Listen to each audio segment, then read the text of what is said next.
అనగనగా ఒక అందమైన రాజ్యం. ఆ రాజ్యానికి విక్రమ్ అనే యువరాజు వారసుడు. విక్రమ్ కేవలం అందగాడే కాదు, మహాపరాక్రమవంతుడు కూడా. అయితే ఆ రాజ్యపు సరిహద్దుల్లోని దట్టమైన అడవిలో కాలభైరవుడు అనే ఒక క్రూరమైన మాంత్రికుడు ఉండేవాడు. వాడు తన మంత్రశక్తితో రాజ్యాన్ని హస్తగతం చేసుకోవాలని చూసేవాడు. ఒకసారి వేటకిని అడవికి వెళ్లిన విక్రమ్ మాంత్రికుడి తపస్సును తెలియక భగ్నం చేశాడు. కోపంతో ఊగిపోయిన కాలభైరవుడు యువరాజుపై ఒక వింత మంత్రాన్ని ప్రయోగించాడు. నువ్వు నలుగురిలో తిరగలేని వింత రూపంతో జీవించు. సూర్యుడు ఉన్నంతసేపు నీకు మేక తల, మనిషి మొండెం ఉంటుంది. సూర్యుడు అస్తమించాక మాత్రమే నీ అసలు రూపం నీకు వస్తుంది. యువరాజు ఇంటికి తిరిగి వచ్చాడు. కాని పగలు మేక తలతో పశువుల పాకలో దాక్కోవడం, రాత్రి మనిషిగా మారి కన్నీళ్లు పెట్టుకోవడం అతని విధిగా మారింది.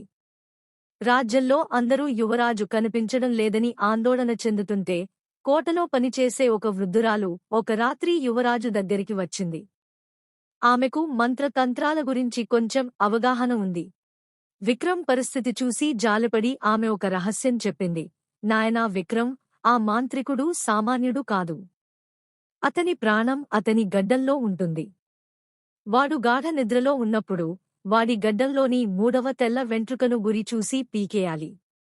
అది పీకేస్తే వాడి శక్తులన్నీ నశిస్తాయి, నీ మాయ విడిపోతుంది. కానీ జాగ్రత్త! ఒకవేళ నువ్వు తప్పు వెంట్రుక పీకితే నువ్వు శాశ్వతంగా మేకగా మారిపోతావు.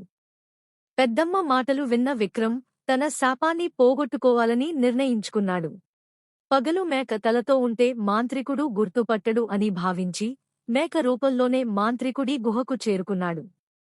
మాంత్రికుడు తనని ఒక సాధారణ మేక అనుకుని బలి ఇవ్వడానికి పనికొస్తుందిలే అని గుహ లోపల కట్టేశాడు. అర్ధరాత్రి అయ్యింది. సూర్యుడు అస్తమించడంతో విక్రమ్కు తన అసలు రూపం వచ్చింది. మెల్లగా కట్లు విప్పుకుని నిద్రపోతున్న మాంత్రికుడి దగ్గరికి వెళ్ళాడు. మాంత్రికుడు గుర్రుపెట్టి నిద్రపోతున్నాడు. వాడి గడ్డం చాలా భయంకరంగా చిక్కులు పడి ఉంది. విక్రమ్ వణుకుతున్న చేతులతో గడ్డాన్ని పరిశీలించాడు. అక్కడ చాలా తెల్ల వెంట్రుకలు ఉన్నాయి. కాని పెద్దమ్మ చెప్పినట్టు సరిగ్గా 3వ తెల్ల వెంట్రుకను కనిపెట్టాలి. విక్రమ్ లెక్క పెట్టాడు. 1, 2, 3వది. అది మిగతా వాటికంటే కొంచెం వెలుగుతోంది. మాంత్రికుడు కళ్ళు విప్పేలోపు విక్రమ్ ఆ వెంట్రుకను గట్టిగా పట్టుకుని పీకేశాడు. వెంట్రుక పీకగానే పెద్ద శబ్దంతో గుహ అంతా కంపించింది. మాంత్రికుడు గాలిలో కలిసిపోయాడు. యువరాజు మీద ఉన్న మాయా మంత్రం శాశ్వతంగా విడిపోయింది. సూర్యుడు ఉదయించినా విక్రమ్ మేకగా మారలేదు. విక్రమ్ తన రాజ్యానికి తిరిగి వెళ్లి పెద్దమ్మకు కృతజ్ఞతలు తెలిపి ప్రజలందరి సమక్షంలో పట్టాభిషేకం చేసుకున్నాడు. ఆ తర్వాత ఆ రాజ్యంలో మంత్రగాళ్ల భయం లేకుండా ప్రజలు సుఖంగా జీవించారు.